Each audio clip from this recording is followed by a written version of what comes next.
की तुम्ही बोलता किंवा दोन्ही कडचे बोलताय, या सगळ्यांचा तुमच्या या सगळ्या बोलण्यावरती परिणाम होईल किंवा सरकारच्या बद्दल तुम्ही काही कमेंट करतात का?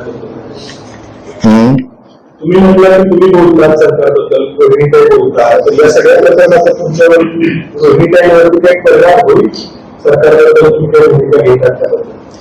हे बघा, हे काहीही झालं तरी सत्य समोर येईल. हो, न्यायालयामध्ये प्रकरण आहे, त्यामुळे अधिक मी काही जास्त बोलू शकत नाही. जे काही आहे ते सत्य समोर येईलच त्याच्या माध्यमातून. पण याचा अर्थ असा नाही आहे की आम्ही दबून जाऊ. हार लागण्याचा लढा चालू राहणार, जे सत्य आहे ते चालू राहणार, समाजासमोर आम्ही मांडणार. माझा वारंवार सांगितलेलं आहे या ठिकाणी की या संदर्भामध्ये मी वारंवार गिरीश महाजनांच्या संदर्भामध्ये, हनी ट्रॅपच्या संदर्भात जे प्रभुत्व लोढा सांगतोय त्याचे उत्तर सरकार का देत नाही? त्या सीडीचं काय एवढं हे होत नाही?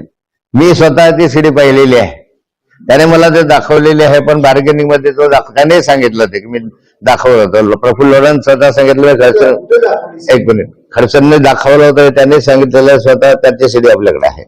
पण जे दाखवलं ते माझ्याकडे नाही आहे, त्याने दिलंच नाही असं त्यांनी सांगितलं, मी दिलेलं नव्हतं. मग जे त्याने ते पाहिलेलं आहे त्याच्या संदर्भात चर्चा करावी, चौकशी करावी, तो भाग वेगळा. आता मी त्या भागावर बोलणार नाही. मी आज फक्त एवढ्या भागावर बोलेल की या ठिकाणी माझ्या जावयांनी हे सगळं व्हायच्या आधीच हे सांगितलेलं होतं की हे पाळत असे ना असे व्हिडिओ कॅमेरे आमच्याकडे आहे, तर त्याच्या चौकशा करा ना तुम्ही. त्या जाऊ द्या तो प्रकार. मग त्या प्रकाराचा छडा आम्ही लावूच. आणखी नाशिकच्याही प्रकरणाचा लावूच. आणखी आमच्याकडे साताऱ्याचं प्रकरण एक आलेलं आहे हनी ट्रॅपच्या संदर्भामधलं, 2 माजी मंत्र्यांचं आणि एक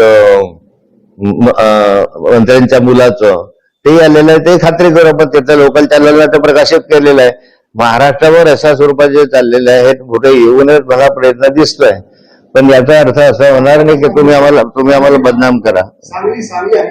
सांगली गृहमंत्री देवेंद्र फडणवीस तुमचा ज्यांच्यावरती कटाक्ष आहे तेही मंत्रीच आहेत आणि पुण्याचे सीपी त्या तिघांनी म्हणून हे सगळं केल्याशिवाय असं तुमचे बोलतो. मला असं कोणावर आरोप करायचा नाही. जोपर्यंत न्यायप्रविष्ट आहे आणि जोपर्यंत निकालापर्यंत येत नाही किंवा त्याच्याबद्दल काही तथ्य येत नाही, तुम्हाला कुणावर आरोप करणं बरोबर नाही. पोलीस जे करतायत त्या भूमिकेवर प्रश्नचिन्ह उभं केलेलं आहे.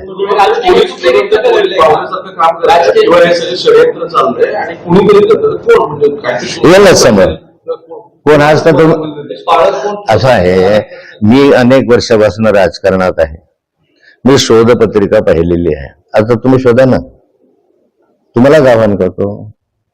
तुमच्या बोलण्यात 2-3 जे काय आता याचे उत्तर मीडियाने शोधा ना. तुमच्या सूत्राकडून जे माहिती येईल ते शोधा, करा ते. व्हिडिओ लीक केले हे बरोबर आहे, इलिगल गोष्ट नियम आहे.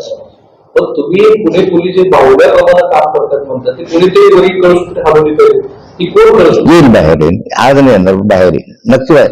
हे जर सरळ सरळ आहे बघा, पोलीस यंत्रणा जी असते ते स्वतःहून जे कार्यवाही करते त्याच्यावर माझा विश्वास आहे. परंतु अलीकडे हे जे दिसतंय, व्हिज्युअल दाखवणं, नाव समोर आणणं, वारंवार फोटो दाखवणं, हे जे चित्र आहे हे नियमाच्या बाहेर आहे म्हणून आक्षेप आहे. हे माझा आक्षेप आहे की अल्कोहोलचा रिपोर्ट